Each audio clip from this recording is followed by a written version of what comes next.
Hello दोस्तों, स्वागत है आपके अपने यूट्यूब चैनल ए प्लस मैथ्स पर। आज के इस वीडियो में हम class 10th math VVI objective and subjective questions लेके आए हुए हैं जो एग्ज़ाम बोर्ड के लिए बहुत ही महत्वपूर्ण है। तो आप लोग इन प्रश्नों को अवश्य तैयारी करें और आप अपना एग्ज़ाम के लिए प्रश्न को बिल्कुल ही आसान बनाएं। तो हम आपके लिए पहला ऑब्जेक्टिव प्रश्न इस प्रकार से लिए हैं कि पी एक्स बराबर एक्स स्क्वायर माइनस 27 के शून्यक है, यानी कि ऑप्शन हम आपका 4 इस प्रकार से दिया गया है। तो आइए हम इसे हल करते हैं बिल्कुल शॉर्ट तरीके से बाबू। समझे, ये जो प्रश्न है इसे हमें उतार लेना है। पी एक्स बराबर क्या दे रखा है बाबू, एक्स स्क्वायर माइनस 27 के शून्यक निकलना है। शून्यक में हमें क्या करना पड़ता है बाबू, इसमें हमें शून्य लगाना पड़ता है। तो ये जो हो रहा है मेरा एक्स स्क्वायर, देखिए बराबर का जीरो हम इधर लेंगे, माइनस में 27 है तो ये हो जाएगा बाबू, इस बार करेंगे तो प्लस में 27, यानी कि एक्स स्क्वायर हटेगा तो ये 27 पे क्या चढ़ जाएगा बाबू, रूट चढ़ेगा, क्योंकि जीरो और 27 को जोड़ेंगे तो 27 होगा। समझ रहे हैं ना, रूट चढ़ेगा तो इसके आगे चिन्ह प्लस और माइनस का चिन्ह भी लग जाएगा। अब हम ये 27 को थोड़ा अभाज्य गुणनखंड विधि से तोड़ लेते हैं, क्या इसका मान आता है। तो x बराबर ये प्लस माइनस, तो आप इसे फेर में करना। अभाज्य गुणनखंड विधि ये तरीका से होता है बाबू। देखिए ये 3 से खा जाएगा, 3 नमा 27, फिर ये 3 से खा जाएगा, 3 तिया 9, और फिर ये 3 से 3 एका 3। देखिए डबल 3 हो रहा है बाबू, तो एक डबल में एक 3 बाहर हो जाता है। जो ये सिंगल 3 हो रहा है बाबू, ये वाला ये रूट के अंदर रह जाएगा, यानी कि x बराबर प्लस माइनस ये यहाँ पे लिख देना है 27 की जगह में, यानी कि 3√3। अब ये देखना है ऑप्शन में कौन सा मिल रहा है। तो ऑप्शन नंबर बी में मिल रहा है बाबू प्लस माइनस 3√3, यानी कि ऑप्शन नंबर बी बिल्कुल राइट है। तो हम आपका ये पहला प्रश्न बिल्कुल इजी तरीके से सॉल्व कर दिए। आई होप कि आपको पहला प्रश्न समझ में आया हो।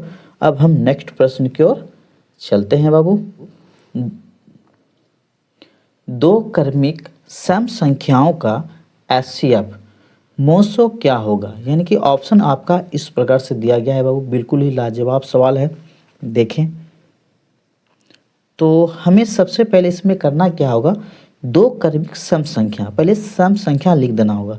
तो सम संख्या आप लोग को भी पता होगा कि 2 होता है और 4 होगा, और इसी तरीके से 6 होगा, 8 होगा, ये सब सम संख्या है, ठीक है। तो हमें 2 लेना है तो 2 और 4 ले लिए, यानी कि 200, यानी कि 2 का जो ये 2 को हम इस प्रकार से लिख सकते हैं, यानी 2 गुना 1, 4 का अभाज्य गुणनखंड, यानी 2 का ये अभाज्य गुणनखंड हो गया बाबू। 4 का भी अभाज्य गुणनखंड निकालेंगे तो इसी प्रकार से 2 गुना 2। अब हम ये दोनों में क्या मिल रहा है, तो देखिए यहाँ 2 मिल रहा है, तो इनका जो एचसीएफ आएगा क्या आएगा बाबू, 2 जो मिलता है ना वही एचसीएफ आता है। तो ये समझो मेरा एचसीएफ 2 आ रहा है, यानी कि आपका ऑप्शन नंबर बी बिल्कुल क्या है, राइट है। यानी कि आपका अगर सवाल इस प्रकार से आए आपका सवाल, तो आपको बिल्कुल इसी तरह से बनाना है, ठीक है बाबू।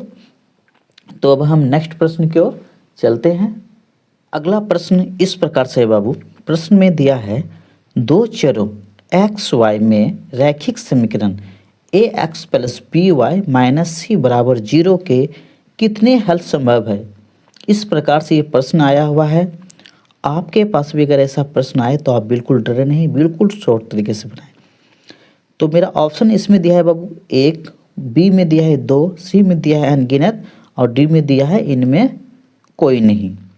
तो सबसे पहले हल करके देखते हैं कि क्या ऑप्शन आ रहा है। ये जो रैखिक समीकरण है इसे हम उतार लेते हैं बाबू। ए एक्स प्लस में क्या दिया है बाबू, बी वाई माइनस में सी बराबर 0, ठीक है। तो ए एक्स प्लस बी वाई, ठीक है। अब बराबर में क्या हो जाएगा, 0 को इस पार लेंगे, ठीक है ना। अब माइनस में सी है, उस पार हो जाएगा प्लस में सी, यानी कि ये 0 को इधर करेंगे तो ये माइनस में सी है तो ये प्लस में सी आ जाएगा इस प्रकार से, ठीक है बाबू। अब यहाँ देखिए बी वाई ले लेते हैं हम, इसको सी हो गया, ये प्लस में ए एक्स है, ये हो जाएगा माइनस में ए एक्स।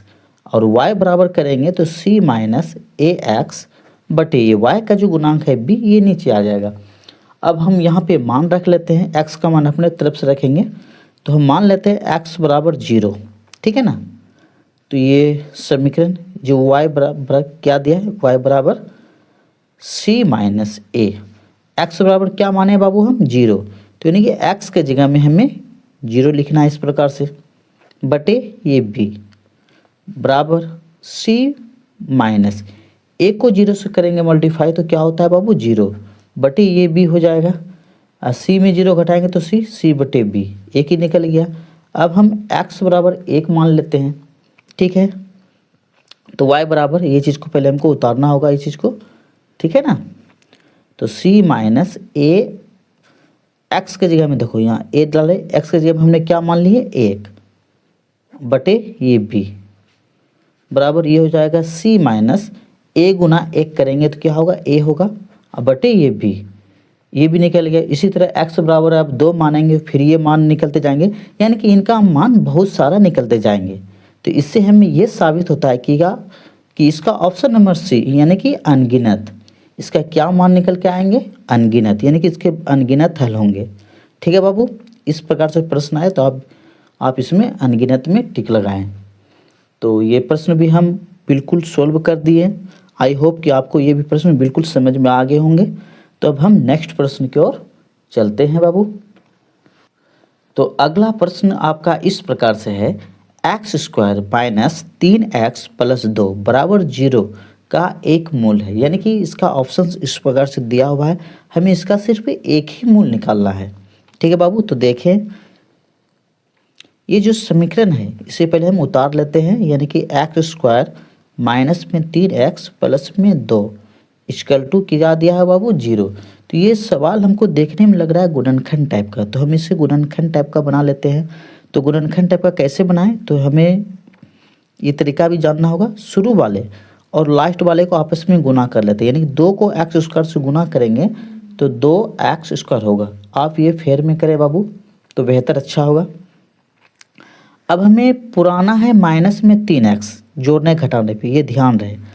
तो 2x स्क्वायर यानी 2 मेरा कौन सा पहाड़ा आता है, तो जाहिर सी बात है बाबू 2 के पहाड़ा में आएगा 2 1 का 2, ये x है तो x लगा देते हैं, क्योंकि 2 गुना 1 करेंगे तो 2 पुर जाएगा, x गुना x करेंगे तो x स्क्वायर पुर जाएगा।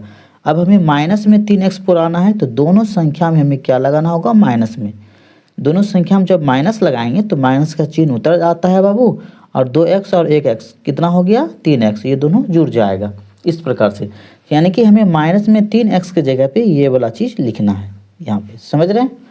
तो हम लिख देते हैं एक्स स्क्वायर माइनस में 2x माइनस में 1x है, तो ये भी लिख दिए बाबू। प्लस में क्या हो गया 2, यानी कि इसके जगह में ये वाला लिख दिए हम बराबर 0। अब हम इनका अब हम कॉमन निकाल लेते हैं। तो कॉमन पहले ये 2 संख्या के निकालेंगे बाबू, ठीक है। तो इन 2 संख्या में देखो क्या क्या मिल रहा है, तो यहाँ x 2 को है बाबू, यहाँ x 1 हो, यानी दोनों पार बीच में माइनस का चिन्ह है, इधर भी x है इधर भी x, यानी कि x मिल रहा है। तो x हम क्या कर लेंगे कॉमन ले लेंगे। तो यहाँ पे एक्स स्क्वायर है यानी कि 2x है, डबल x है बाबू, तो 1x यहाँ डाल देंगे, क्योंकि x गुना x करेंगे एक्स स्क्वायर ये भी पुर जाएगा, माइनस x हमने कॉमन लिए बाबू, ध्यान देना। तो क्या बच जाएगा ये सिर्फ 2, ठीक है। अब थोड़ी सी जगह छोड़ के बिल्कुल ये ब्रैकेट के अंदर है जो x माइनस 2, इसको बिल्कुल उतार देना है बाबू, ठीक है। अब इन 2 संख्या के आगे चिन्ह क्या है, ये माइनस, जो चिन्ह रहे वो चिन्ह उतार देना। अब यहाँ पे ध्यान दे कि x को किससे गुना करें जो 1x पूरे, तो 1 से ही करेंगे, 1 को x से करेंगे तभी ना 1x पूरेगा बाबू, ठीक है। और ये माइनस गुना माइनस प्लस हो जाएगा, और 2 गुना 1 करेंगे तो ये 2 हो जाएगा, ठीक है। बराबर में क्या है 0। अब हम ये जो ब्रैकेट के अंदर है सेम, एक ब्रैकेट बिल्कुल उतार लेंगे, और एक ब्रैकेट के अंदर में ये जो कॉमन लिए थे x और ये वाला -1 इसे उतार देंगे, ठीक है ना। अब बराबर 0। अब एक बार इसके साथ 0 लेना है, किसके साथ x माइनस 2 के साथ हमें 0 लेना है। तो x बराबर क्या हो जाएगा 0 इधर करेंगे, -2 इधर प्लस में 2 हो जाएगा, ठीक है बाबू। अगर माइनस में रहेगा तो प्लस में करना है। अब एक बार इसके साथ ये हमें 0 लेना है, यानी कि x माइनस 1 के साथ 0 लेंगे तो x बराबर क्या हो जाएगा 1। अब यहाँ पे मेरा 2 मूल निकल रहा है, प्रश्न में पूछ रहा है 1 मूल, यहाँ क्या मूल निकल रहा है 1 मूल, तो 2 निकल गया, 1 मूल 1 यानी कि 2 और 1। लेकिन हमें ऑप्शन के हिसाब से चलना है, हमें ये देखना होगा ऑप्शन में कि ये दोनों मूल में 1 मूल ही पूछ रहा है, तो ये दोनों में कौन सा मिल रहा है इस ऑप्शन में। तो हमने ये 2 देख रहे हैं तो 0 माइनस में 1 ये 2, यानी कि 2 ये मिल रहा है, यानी कि ऑप्शन नंबर सी बिल्कुल राइट है बाबू, ठीक है ना। फिर ये आ गया -2। अब जब ये 1 आ रहा है यहाँ पे 1 कहीं पे है नहीं, यहाँ माइनस में 1 है तो नहीं, प्रश्न में ही पूछ रहा है 1 मूल, तो 1 मूल मेरा ये 2 मिल रहा है, तो ये 2 ऑप्शन में भी मिल रहा है बाबू, बिल्कुल राइट है। आपके पास भी अगर इस टाइप से प्रश्न आए तो आपको बिल्कुल इसी तरह से बनाना है, चाहे कैसा भी प्रश्न क्यों ना रहे, ठीक है बाबू। तो आई होप कि आपको ये प्रश्न भी बिल्कुल इसी तरीके से समझ में आ गए होंगे। तो अब हम नेक्स्ट प्रश्न की ओर चलते हैं बाबू। अगला प्रश्न मेरा इस प्रकार से है, निम्नलिखित में कौन एपी समांतर श्रेणी में है, यानी कि पूछ रहा है कि कौन एपी में है, ठीक है बाबू। मेरा ऑप्शन इस प्रकार से दिया गया है, तो आइए हम हल करके देखते हैं कि इसमें से कौन सा ऑप्शन मेरा सही होगा। तो सबसे पहले हमें ऑप्शन नंबर ए यानी कि इनको हल करके देखते हैं, ठीक है बाबू। तो पहले आपको ये जानना होगा कि समांतर श्रेणी में क्या होता है, प्रत्येक का मान, यानी कि एक फॉर्मूला होता है प्रत्येक का मान यानी कि समान होना चाहिए, अगर समान हो गया तभी ये समांतर श्रेणी में होगा, यानी ये एपी में होगा। तो कैसे समान, तो पहले ये जान लेना होगा, ये शुरू वाला जो होता है बाबू A1 होता है, ये वाला होता है A2, ये हो जाएगा A3, ये क्या हो जाएगा A4। तो हमें फार्मूला करना पड़ता है, दूसरे में पहले घटाना पड़ता है, यानी कि A2 माइनस A1, समझ रहे हैं। तो A2 क्या हो गया बाबू 4 माइनस ये हो गया माइनस A1 क्या है गया 2, तो 4 में 2 घटाएंगे तो क्या हो गया 2। दूसरा होगा इसमें फार्मूला A3 माइनस A2, समझ रहे बाबू। तो A3 क्या है 8, इसमें घटाना A3 कितना है 8, इसमें घटाना है A2 कितना है बाबू 4, तो 8 में 4 घटाएंगे तो 4 हो जाएगा, ठीक है। फिर A4 माइनस A3 होगा, ये सूत्र है।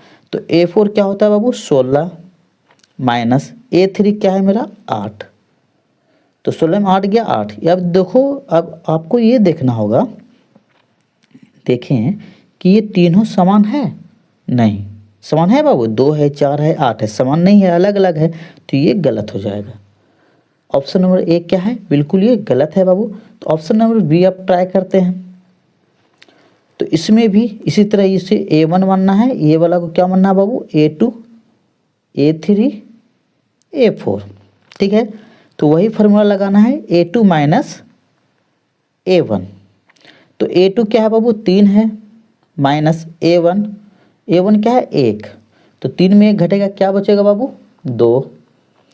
अब A3 माइनस A2 लगाना है, A3 क्या है 9 है माइनस A2 क्या है बाबू 3, तो 9 में 3 घटाएंगे तो क्या होगा 6, यानी कि 9 में 3 घटाएंगे 6। अब यहीं से पता चल गया कि ये 2 भी समान नहीं आ रहा है, यहीं पे अंतर दिख रहा है, तो भी ये भी गलत हो जाएगा बाबू, क्योंकि यहीं पे 2 आ रहा है, यहाँ 6 आ रहा है, समान दिख ही नहीं रहा। तो ऑप्शन नंबर बी भी क्या आएगा, बिल्कुल गलत आएगा। तो ऑप्शन नंबर सी अब हम हल करते हैं बाबू। इसको भी बिल्कुल उसी तरह मानना है A1 A2 A3 A4, formula बिल्कुल वही लगाना है A2 माइनस A1। A2 क्या है बाबू, देखो माइनस में 6 है, ठीक है, ध्यान दे। फिर ये माइनस, ये वाला माइनस हो गया, ठीक है। अब A1 का मान देखते हैं, A1 का मान क्या है, देखो माइनस में 10, ये माइनस और ये माइनस क्या हो जाएगा प्लस हो जाएगा, ये 10 हो जाएगा। तो 10 में 6 घटेगा क्या बचेगा बाबू 4, ठीक है ना। अब A3 माइनस A2 करके देखते हैं। A3 क्या है बाबू, देखो यहाँ पे माइनस में 2 है, ध्यान देना, माइनस में क्या है 2 है, फिर ये माइनस का चिन्ह है तो ये दे दिए। अब A2 देखना, A2 क्या है, देखो माइनस में 6 है, ये माइनस और ये माइनस प्लस हो जाएगा, ये 6, तो 6 में 2 घटाएंगे तो ये भी 4 आ रहा है, देखो ये 2 तो आ गया बिल्कुल सेम समान आ गया। अब एक लास्ट निकाल के देख लेते हैं, A4 माइनस A3। तो A4 में क्या है बाबू, देखो सिर्फ 2 है, 2, इस सूत्र में माइनस है तो हमने माइनस दे दी। A3 में क्या है, ये -2 है, तो ये माइनस और ये माइनस प्लस हो जाएगा और 2, यानी कि 2 और 2 कितना होता है 4। देखो बिल्कुल ये तीनों समान है, समान दिख रहा है ना, 4 4 4 बिल्कुल समान है बाबू। तो ये बिल्कुल राइट हो जाएगा, यानी कि ये ऑप्शन नंबर सी जो है बिल्कुल ये निम्नलिखित में कौन एपी में पूछ रहा है, तो ये एपी में है बाबू। ऑप्शन नंबर सी क्या है, एपी में है। तो आपके पास भी अगर इस टाइप से प्रश्न आए या यही प्रश्न आए तो बिल्कुल आपको इसी तरह से बनाना है, ठीक है। इसमें डरने की कोई बात नहीं है, बिल्कुल सेम यही तरीका प्रोसेस करना है। आई होप कि आपको ये प्रश्न बिल्कुल समझ में आ गए होंगे। तो अब हम नेक्स्ट प्रश्न की ओर चलते हैं बाबू। अगला प्रश्न आपका इस प्रकार से है बाबू, प्रश्न में दिया है 1,4,7,10 डॉट डॉट के 18वें पद का मान है। अब 18वें पद का मान क्या होगा, इसमें हमें हल करने के बाद ही पता चलेगा बाबू। ऑप्शन मेरा 4 इस प्रकार से दिया गया है, यानी कि चारों ऑप्शन में कोई एक ऑप्शन इसका सही जवाब होगा, ठीक है बाबू। तो हम इसे सबसे पहले हल करके देख लेते हैं, बिल्कुल शॉर्ट तरीके से बाबू, और लाजवाब प्रश्न है। तो ये ए जो है ये प्रथम पद होता है, यानी कि ए बराबर हम 1 यहाँ लिख सकते हैं, ठीक है। दूसरा होता है इसमें सार्वंतर डी क्या होता है, दूसरे पद में पहला पद घटाना पड़ता है। दूसरा पद क्या है 4, इसमें घटाएंगे पहला पद कितना है 1, 4 में 1 घटेगा क्या बचेगा बाबू 3। और हमें एक 18वें यानी कि वे लिखा आ गया यहाँ पे, यानी कि ये वाला जो है 18वें पद, यानी कि ये n बराबर हमें 18 ये भी मालूम हो गया। तो अब हम इसमें सिर्फ an का फार्मूला लगा देते हैं, ठीक है ना। चूँकि an बराबर फार्मूला क्या होता है बाबू, a plus n-1 into D. सिर्फ ये फार्मूला हमें याद रखना होगा, बस इसी फार्मूले पे इसका आंसर निकल के बिल्कुल रेडी है। तो हम a की जगह पे 1 बैठा देते हैं बाबू, प्लस है, n के जगह पे 18 बैठा देते हैं, -1 है तो 1, और d के जगह पे ये जो मान निकल के आया 3 ये बैठा देते हैं, ठीक है। अभी 1 हो जाएगा प्लस 18 में 1 जाएगा क्या बचेगा 17, और ये ब्रैकेट का मतलब गुना होता है ये 3। तो 1 प्लस 17 कितना होता है बाबू 51, 51 और 1 क्या हो जाएगा ये 52, यानी कि ये आंसर जो आया इसका 52 है, यानी कि ऑप्शन नंबर किस में मिल रहा है बाबू सी, यानी कि ऑप्शन नंबर सी बिल्कुल राइट है। आई होप कि आपको ये प्रश्न भी बिल्कुल इजी तरीके से समझ में आ गए होंगे। तो अब हम नेक्स्ट प्रश्न की ओर चलते हैं बाबू। अगला प्रश्न आपका इस प्रकार से है बाबू कि 2 समरूप त्रिभुजों के क्षेत्रफलों का अनुपात 16:9 है तो उसकी संगत भुजाओं का अनुपात क्या होगा। बिल्कुल लाजवाब सवाल है बाबू। देखें, अगर आपके एग्जाम में इस प्रकार से प्रश्न आए तो आपको बिल्कुल डरना नहीं, बिल्कुल शॉर्ट तरीके से बनाना है। तो वो कैसे समझें, देखें इसमें क्या दिया है बाबू 16:9, हमें ये पुराना है 16:9, ये ऑप्शन से पता चलेगा, ठीक है बाबू। तो पहला ऑप्शन क्या है, ए नंबर हम देख लेते हैं 2:3 दिया है, ठीक है। सबका हमें वर्ग करके देखना है कि ये पूरा है कि नहीं, 16:9। अगर 2 का वर्ग करेंगे तो बाबू ये 4 होगा, और 3 का वर्ग करेंगे तो 9, यानी कि 4:9, जो कि ये प्रश्न में भी 16:9 है, जो कि नहीं मिल रहा, तो ये गलत हो गया बाबू। बी नंबर हल करके देखते हैं, 3 अनुपात क्या है 4, इसका भी वर्ग कर देते हैं, 3 का वर्ग करेंगे तो 9, 4 का वर्ग करेंगे तो क्या होगा 16, 9:16, ये भी गलत हो गया बाबू। 16:9 हमें पुराना है, ये पुराना है, ठीक है ना। तो ऑप्शन नंबर सी हल करके देखते हैं, ये 4:3 दिया है।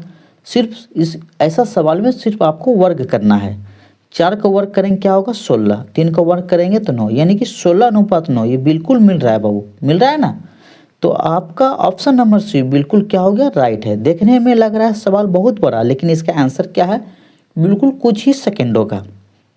आई होप कि आपको ये प्रश्न बिल्कुल समझ में आ गए होंगे।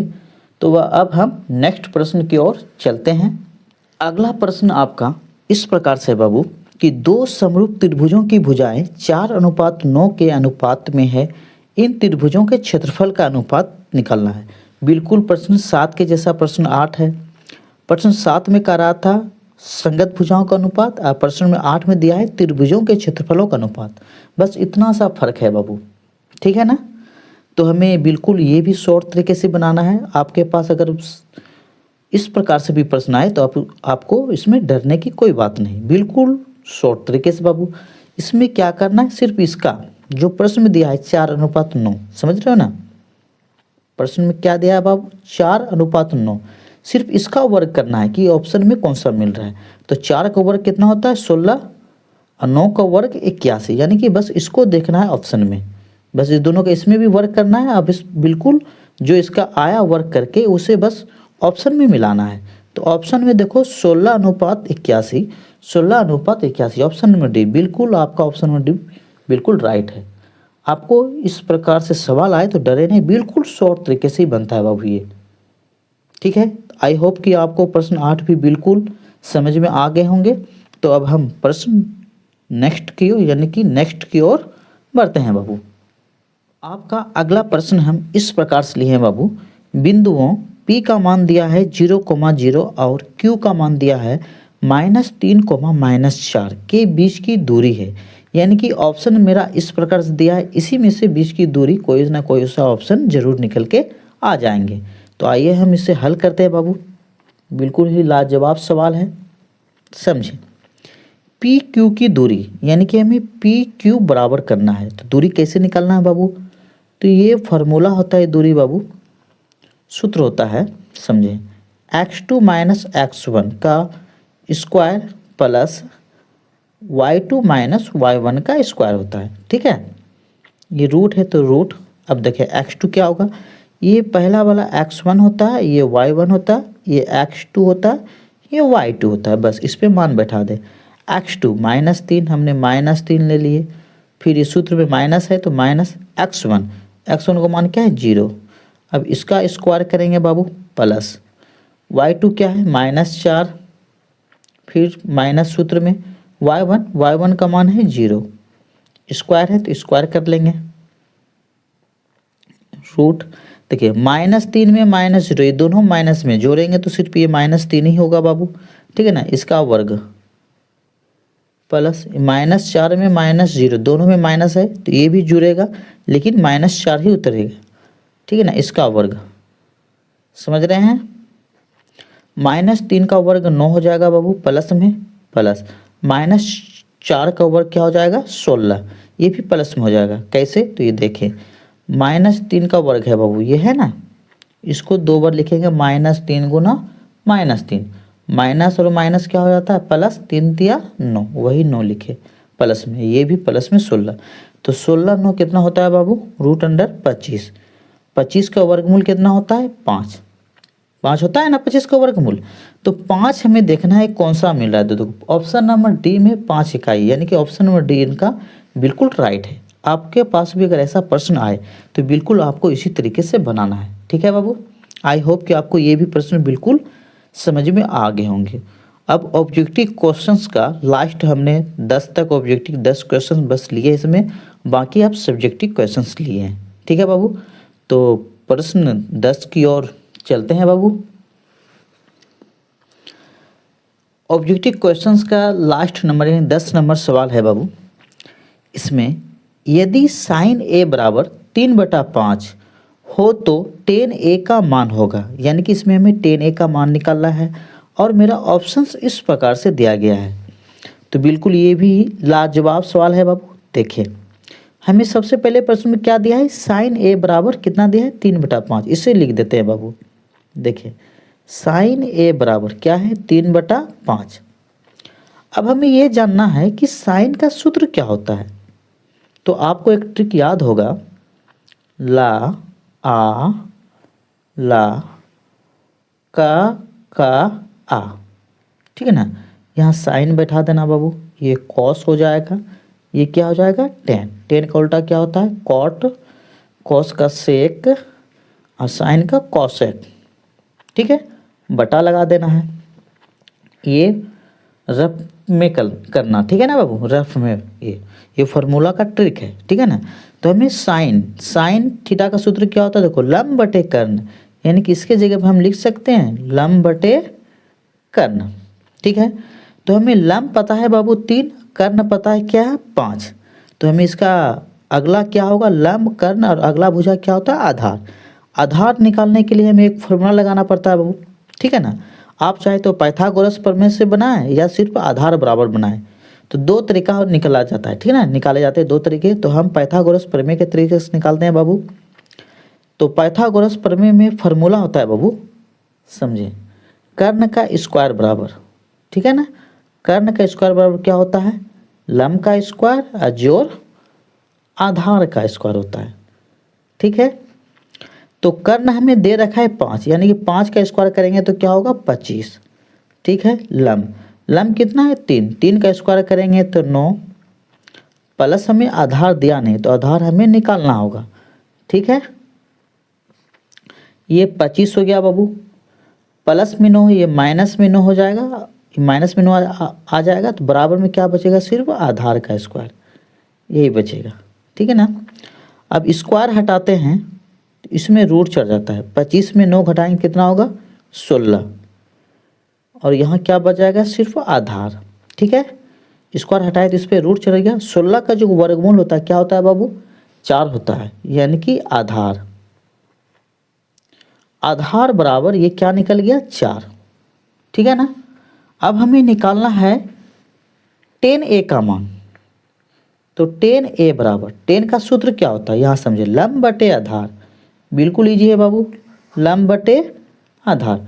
अब लंब क्या है मेरा, देखो ये 3, आधार आधार क्या निकला यहाँ देखना, नीचे देखिए बाबू, देखो ये वाला ये 4, आधार का मान क्या निकला, ये 4 निकला है। तो यहाँ पे आधार के जगह में 4, यानी कि 3/4। ऑप्शन में देखना हमें 3/4, देखो ऑप्शन नंबर डी बिल्कुल क्या है बाबू, राइट है, ये मिल रहा है 3/4, ऑप्शन नंबर डी में मिल रहा है।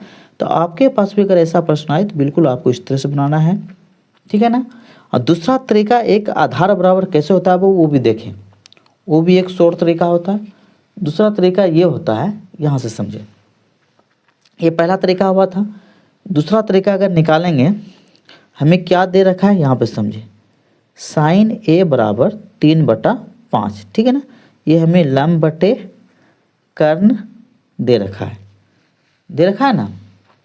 तो आधार बराबर निकालेंगे जब हम, क्या होता है रूट अंडर, कर्ण में हमें लंब को घटाना पड़ता है। तो कर्ण क्या है 5, 5 में किसको घटाएंगे, एक कर्ण का स्क्वायर में, यानी कि कर्ण का स्क्वायर में हमें लंब का स्क्वायर घटाना पड़ेगा। ठीक है बाबू, अब यहाँ समझिए, 5 का स्क्वायर कितना होता है 25, माइनस 3 का स्क्वायर 9, 25 में 9 घटेगा तो क्या बचेगा 16, 16 का वर्गमूल क्या होता है 4। ठीक है ना, अब उसी तरह इसमें मेरा आधार निकल के आ गया 4। 10a का मान निकालेंगे, बस फार्मूला हमें याद होना चाहिए। 10a का फार्मूला क्या होता है बाबू, लंब बटे आधार होता है ना। लंब हमें पता है 3, आधार क्या निकल के आ गया 4, यानी कि 3/4। बिल्कुल इस तरह से, इसका भी 3/4 आया था, इसका भी 3/4। ये हो गया दूसरा तरीका, ये भी शॉर्ट तरीका है। अधिकतर बच्चे पाइथागोरस प्रमेय को ही लागू करते हैं, इसलिए हमने पहला पाइथागोरस प्रमेय से बताया, दूसरा ये तरीका। तो अब हम ऑब्जेक्टिव प्रश्न को हमने इसमें सोल्व कर लिए, अब सब्जेक्टिव प्रश्न को सोल्व करते हैं। इसमें मेरा पहला प्रश्न है, अभाज्य गुणनखंड विधि द्वारा 96 और 404 का लॉसो ज्ञात कीजिए। हमें कौन सा विधि से, अभाज्य गुणनखंड विधि। तो निकालते हैं बाबू, देखें अभाज्य गुणनखंड विधि ये तरीका से होता है। पहले हम इसको निकाल लेते हैं, ये 2 से खा जाएगा बाबू, 2 चौके 8, 1 16, 2 8 16। ठीक है ना, फिर 2 से खा जाएगा, 2 दूनी 4, 2 चौके 8, फिर ये 2 से खाएगा, 2 एकम 2, 2 दूनी 4, फिर ये 2 से खाएगा 6 बार में। ठीक है बाबू, फिर 2 से खाएगा 3 बार में, यानी कि 3 से खा जाएगा 1 बार में। ठीक है, अब हम 404 का देख लेते हैं निकाल के इसी तरीके से।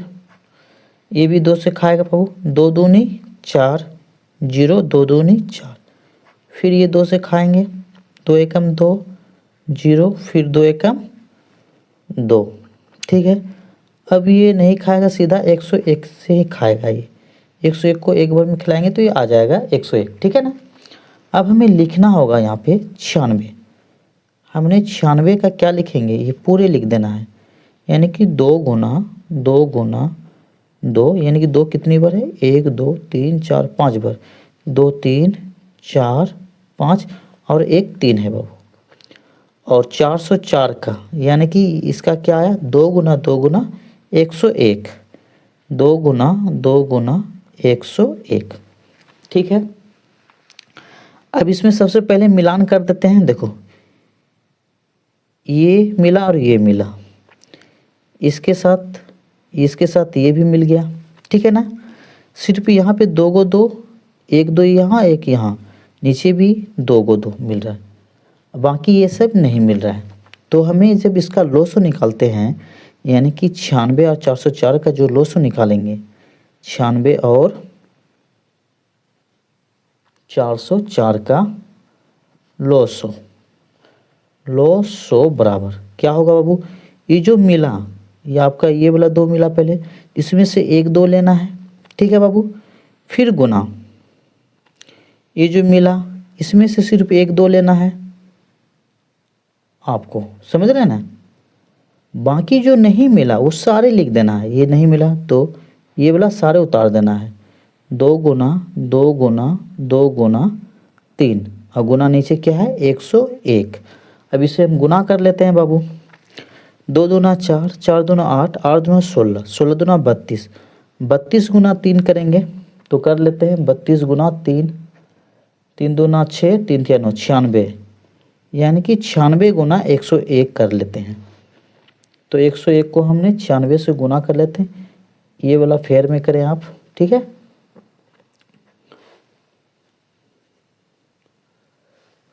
तो 6 एकम 6 0, 6 एकम 6, 9 से खाएगा 9 एकम 9 0, 9 एकम 9, 6 9 6 9, यानी कि इसका जो आंसर आएगा बाबू 9696 आएगा। आई होप कि आपको ये प्रश्न बिल्कुल पसंद आए होंगे और आप समझ भी गए होंगे। आपके पास इस टाइप से प्रश्न आए तो आपको बिल्कुल इसी तरीके से निकालना है। अब हम इसका नेक्स्ट प्रश्न की ओर चलते हैं बाबू।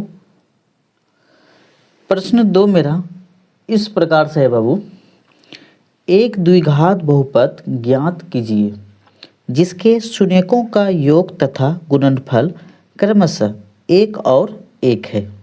बिल्कुल लाजवाब सवाल है बाबू। तो सबसे पहले हमें मानना होगा शून्यक। क्या मानना होगा शून्यक इस सवाल में, समझिए। माना शून्यक, हमें शून्यक पता नहीं है तो हमें शून्यक एक अल्फा एवं बीटा मानना होगा, ठीक है बाबू। माना शून्यक अल्फा एवं बीटा है, हमने ये मान दिए, ठीक है। अब हमें यहाँ प्रश्न के अनुसार से पता चल रहा है कि एक तो अल्फा जोड़ बीटा इसे मानना होगा, समझ रहे हैं ना। तो अल्फा जोड़ बीटा बराबर क्या मान लेते हैं बाबू, हमने 1 मान लिए, और ठीक है बाबू, और एक अल्फा इंटू बीटा ये वाले को 1 मान दिए, ठीक है। अब द्विघात बहुपद का सूत्र हमें निकालना है, द्विघात बहुपद याद करना है। तो द्विघात बहुपद का सूत्र होता है, उसे लिख देना होगा, द्विघात बहुपद, ठीक है बाबू। तो द्विघात बहुपद का फॉर्मूला आपको ये फॉर्मूला याद रख ले, बिल्कुल इजी है बाबू। एक्स स्क्वायर माइनस ब्रैकेट देना अल्फा जोड़ बीटा इंटू एक्स, ठीक है ना, और प्लस अल्फा बीटा, ये फार्मूला को याद रख लें। एक्स स्क्वायर माइनस ब्रैकेट के अंदर अल्फा जोड़ बीटा इंटू में एक्स देना, फिर प्लस अल्फा बीटा, ये सूत्र पे बैठा दो, ये फार्मूला हो गया। अब एक्स स्क्वायर तो एक्स स्क्वायर दे दिया वो, माइनस अल्फा जोड़ बीटा को क्या माने थे हमने 1, 1 को एक्स से गुना करेंगे तो क्या होगा एक्स ही होगा, ठीक है। ये प्लस है तो प्लस अल्फा इंटू बीटा को क्या माने थे 1, यानी कि मेरा ये प्रश्न बिल्कुल बन के रेडी है। आपको ये प्रश्न बिल्कुल इसी तरीके से बनाना है। आई होप कि ये प्रश्न भी आपको बिल्कुल शॉर्ट तरीके से समझ में आ गए होंगे।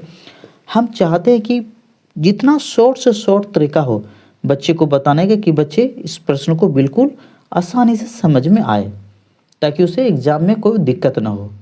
ठीक है बाबू, तो अब हम नेक्स्ट प्रश्न की ओर चलते हैं। आपका अगला प्रश्न इस प्रकार से लिए हैं बाबू, समांतर श्रेणी 1/3, 5/3, 9/3, 13/3 डॉट डॉट के लिए प्रथम पद तथा सार्व अंतर लिखिए। अभी इसमें प्रथम पद लिखना है और इसका सार्व अंतर लिखना है। तो प्रथम पद, सबसे पहले प्रथम पद ये हो जाएगा बाबू 1/3। तो हम यहाँ लिख देते हैं प्रथम पद क्या होगा बाबू 1/3। तो हमने इसका प्रथम पद तो लिख दिए, अब हम इसका सार्व अंतर निकालना है। ठीक है बाबू, तो सार्व अंतर, सार्व अंतर, सार्व अंतर क्या होता है बाबू कि दूसरे पद में पहला पद को घटाना पड़ता है। दूसरा पद क्या है बाबू 5/3, इसमें घटाना होगा पहला पद को। पहला पद क्या है 1/3। देखें तो घटा लेते हैं इसको, तो 3 का एलसीएम क्या हो जाएगा बाबू 3, ये 5 है ऊपर माइनस ये 1 सेम टू सेम उतर जाएंगे। 5 में 1 घटेगा क्या बचेगा 4, 4/3। इनका सार्व अंतर भी 5 में 1 घटा दे क्या बचेगा 4, 4/3। ये सार्व अंतर निकल के भी रेडी हो गया। और प्रथम पद 1/3, ये दोनों हमें निकालना था प्रश्न के हिसाब से, तो प्रश्न के हिसाब से ये दोनों हम निकाल दिए। आई होप कि ये प्रश्न भी आपको बिल्कुल समझ में आ गए होंगे। तो अब हम नेक्स्ट प्रश्न की ओर चलते हैं बाबू। हमें अगला प्रश्न इस प्रकार से मिला है, y अक्ष पर वह बिंदु ज्ञात कीजिए जो 6,5 और -4,3 से क्या है समदुरुस्त है। ये प्रश्न दिया हुआ, ठीक है ना। तो y अक्ष पे वह बिंदु क्या होगा हमें ये पता नहीं है, इसे हमें मानना होगा बाबू। तो मान लेते हैं, माना y अक्ष पर वह बिंदु, ठीक है, y अक्ष पर वह बिंदु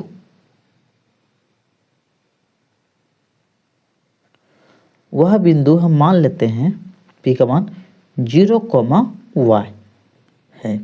ठीक है बाबू, ये हम मान लिए, यानी कि माना y अक्ष पर वह बिंदु p का मान लेते हैं 0,y है, जो बिंदु, अब इसको a मान लेते हैं और ये वाले को b मान लेते हैं। जो बिंदु a का मान क्या दे रखा है 6,5 और b का मान दे रखा है -4,3 से क्या है समदुरस्त है। ठीक है ना, ये उतार देंगे, से समदुरस्त है, बिल्कुल प्रश्न को उतार देंगे बाबू हम, समदुरस्त है। ठीक है बाबू, यहाँ तक तो हम इसको लिख लिए।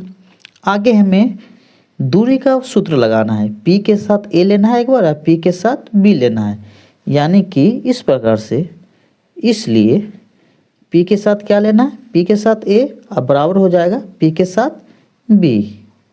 ठीक है बाबू, अब इन दोनों का फॉर्मूला लगाएंगे pa का, यानी कि दूरी का सूत्र वही √अंडर। ठीक है बाबू, तो हमें p और a में लेना है, यानी कि इसमें और इसमें लेना है, p और a में। तो हम क्या करेंगे, इस वाले में से ये वाले को घटाना होगा, डायरेक्ट सूत्र ना लिख के डायरेक्ट कर लेते हैं। 6 में हमें किसको घटाना होगा बाबू 0 को, 6 घटा 0 इसका स्क्वायर कर देंगे, प्लस 5 में हमें y को घटा लेना है, 5 के साथ y लिए इसका स्क्वायर, फिर बराबर, फिर इसका रूट लगाएंगे अब pb का, यानी p के साथ b को लेना है, इसके साथ इसको घटाएंगे, यानी कि -4 के साथ 0 को घटाना है हमको। ठीक है बाबू, तो -4 के साथ घटा दिए ये 0, इसका वर्ग, प्लस फिर ये 3 के साथ y ले लिए, 3 घटा y के साथ ले लिए, इसका भी वर्ग कर दिए। ठीक है बाबू, तो अब यहाँ आगे हम हल कर लेते हैं। रूट हो गया, देखिए 6 में 0 घटाएंगे तो क्या होगा 6, 6 का वर्ग क्या हो जाएगा बाबू 36, समझ रहे हैं ना, प्लस ये 5 माइनस y का, यानी कि a माइनस b का होल स्क्वायर तो a का स्क्वायर, a में क्या है 5, 5 का स्क्वायर करेंगे तो क्या होगा बाबू 25 a स्क्वायर, -2ab होगा, 2a और b। जैसे हमने इसको तोड़ लेते हैं एग्जाम्पल फॉर, यहाँ समझे, ठीक है बाबू। देखिए ये 2 लिख दिए, ए में दिया है मेरा 5, बी में दिया है y, यानी कि 2 पंचे 10y हो जाएगा। क्या हो जाएगा? 10y हो जाएगा। तो यहाँ पे हम लिख दिए बाबू 10y प्लस y का स्क्वायर हो जाएगा बराबर। इसी तरह इसको तोड़ लेना है हमें। देखिए -4 में 0 घटाएंगे, जोड़ेंगे भी तो -4 होगा, -4 का वर्ग करेंगे क्या होगा? 16, ठीक है ना। प्लस ये भी a माइनस बी का होल स्क्वायर है, a का स्क्वायर, a में 3 का स्क्वायर करेंगे तो 9 होगा। -2ab भी करेंगे तो इसके भी कर लेते हैं हम। देखें 2a में है 3, b में है y, 2 3 6y हो जाएगा। कितना हो जाएगा? 6y। तो यहाँ पे लिख देते हैं 6y -2ab और प्लस b का स्क्वायर, यानी कि y का स्क्वायर, ठीक है। अब हम ये रूट को हटाने के लिए क्या करेंगे? दोनों तरफ वर्ग करेंगे। यहाँ लिख देते हैं दोनों तरफ वर्ग करने पर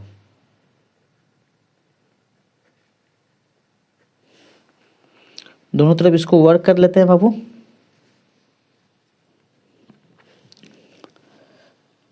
ये वर्ग हो गया, ठीक है ना। 36 और 25 ये दोनों को जोड़ लेते हैं। 6 5 ये रूट है तो रूट पहले चढ़ा देते हैं। देखिए 6 5 11 हासिल रहा 1 और 3 2 5 5 1 6 61 हो गया, ठीक है ना। फिर ये माइनस में हो गया 10y और प्लस में y स्क्वायर, इसका वर्ग बराबर। इस तरह इधर भी ब्रैकेट के अंदर वर्ग कर लेंगे। इन दोनों को जोड़ देंगे। 16 9 कितना होता है? 25 -6y प्लस में y स्क्वायर, इसका भी ये y का स्क्वायर है, ठीक है ना। यहाँ पे स्क्वायर है समझना, इसका भी वर्ग कर देते हैं। वर्ग में क्या होता है? ये रूट कट हो जाता है, ठीक है। अब मेरे पास क्या बच रहा है यहाँ पे समझे। मेरे पास जो बच रहा है बाबू ये 61 माइनस 10y प्लस ये y स्क्वायर बच रहा है बराबर में। इधर बच रहा है 25 माइनस 6y प्लस ये y स्क्वायर बच रहा है, ठीक है। यही बच रहा है ना। बराबर में क्या होता है? ये दोनों प्लस में y स्क्वायर बराबर में कट जाता है, ठीक है बाबू। अब इधर बच रहा है मेरा माइनस में 10y, ये माइनस में 6y है, इस पर करेंगे तो ये प्लस में हो जाएगा 6y। बराबर में बच रहा है इधर 25 बाबू, समझना। ये प्लस में 61 है, इसको इस पर करेंगे तो माइनस में क्या हो जाएगा? 61 हो जाएगा, ठीक है। देखिए माइनस में 10y में 6y प्लस में है, बड़ी संख्या माइनस में तो माइनस का चिन्ह उतरेगा। 10y में 6y घटाएंगे तो क्या होगा? 4y बराबर। ये 25 प्लस में और माइनस में 61 बड़ी संख्या, तो ये भी माइनस का चिन्ह लग जाएगा, लेकिन इसमें भी घटेगा। 61 में 25 घटाना है तो घटा लेते हैं। 61 में 25 यानी कि 11, इससे हासिल ले 11, 11 में 5 गया तो मेरे पास बच जाएगा 6, यहाँ बच जाएगा 5, 5 में 2 गया 3, यानी कि 36, ठीक है ना। माइनस माइनस कट हो जाएगा बाबू। ये y बराबर करेंगे तो 36 बटे ये 4 नीचे आ जाएगा, 4 नमा 36, यानी कि y का मान क्या आ गया? 9, ठीक है ना। तो हमें आंसर में हमें क्या निकालना था? y अक्ष पर वह बिंदु जो माने थे, p का मान क्या माने थे? 0, y ये माने थे ना। तो हमें यही आंसर निकालना, लिखना अतः y अक्ष पर वह बिंदु, y अक्ष पर वह बिंदु, ठीक है ना। p का मान क्या माने? 0, y का मान क्या निकला? 9, समझ रहे हैं। तो ये y की जगह पर हमें 9 बैठाना। वह बिंदु 0, 9 है, ठीक है। आई होप कि आपको ये प्रश्न बिल्कुल समझ में आ गए होंगे।